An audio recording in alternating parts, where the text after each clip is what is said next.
When it comes to having your hands up in a fight, obviously you want them up so you don't get hit in the face like Kyle did at the start.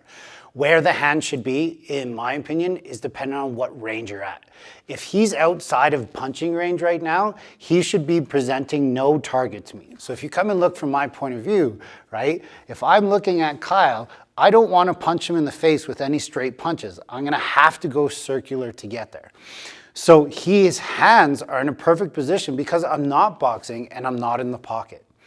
So what do I mean by the pocket? We have a kicking range and then we have a punching range. In the boxing community, if you're in the pocket where both of you can hit each other in the face, now you're in the pocket. So if that makes sense for some of you guys in the self-defense world. The second that he enters into that pocket, his hands need to be on his face. Ideally, these are the knuckles that you punch with.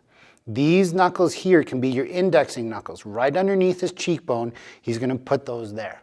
And this is what traditional boxers or Muay Thai fighters tend to think of. Sometimes their hands are higher as well. They're just adding extra protection. His chin should always be tucked down. His hands are on the face. But again, if one punch is out there, his shoulder's protecting this side of the face. That's why the chin is tucked down. This hand should be protecting the other side. The reason for that is imagine that both of us threw a punch at the same time. So let's say we're both throwing big right hands, okay? My hand is not on my face and Kyle's hand is on his face. He's going to have more of a direct impact into my jaw, my mandible, which can cause more damage. And because it can cause more damage, why not put something up just in case? May you break your hand? For sure. But I'd rather have my hand broken than my jaw broken, if that makes sense. Now, the thing is, you'll see a lot of bare knuckle fighters is they actually don't put their hands on their face like that. They'll put their palms there instead. So now replace those knuckles with your palms and tuck that in. I love this option as well, and it also helps me think of my elbow training. So the number one thing here, though, is just making sure that your hands are up.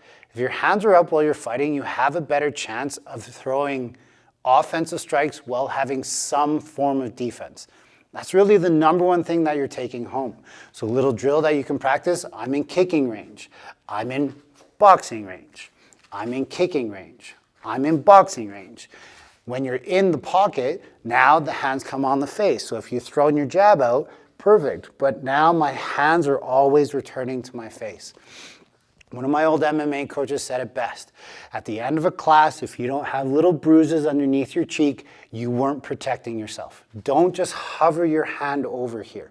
Have it nice and tight and nice and close. Because if it's here, you're going to get that kind of shaken brain syndrome where this is hitting you and then the hit itself is still hitting you. If this is all connected and nice and tight, hence the bruising under the cheek, now this is like one connected bone. If I'm wearing gloves, I don't have to worry about my hand being like that. If I'm like this, will my hand still be broken? For sure. But at least I'm still in the game. Keep your hands up. You'll hear it a lot. Hey, what's going on? Way to make it to the end of the video. You're obviously very dedicated towards the learning of self-defense within your own self. So with that being said, if you want more information or if you want more things to train, I've had lots of people reach out and inquire like, how do I train with you, Kevin? How do I learn your system? My group classes are full. My private lessons are full, so unfortunately I don't have anything for the time being, but Budo brothers and I, a couple years ago, put together this fantastic digital seminar, and it literally goes through everything that you could probably think about. So with that being said, it's on budobrothers.com. Click the link below. Make sure to like and subscribe for all the major content that we're going to be putting out. And we're doing this free for you guys because we want you to build confidence, for you to feel safer on the street so that we can make this world a great place. But you got to train your ass off to get there. So keep up training. Good job.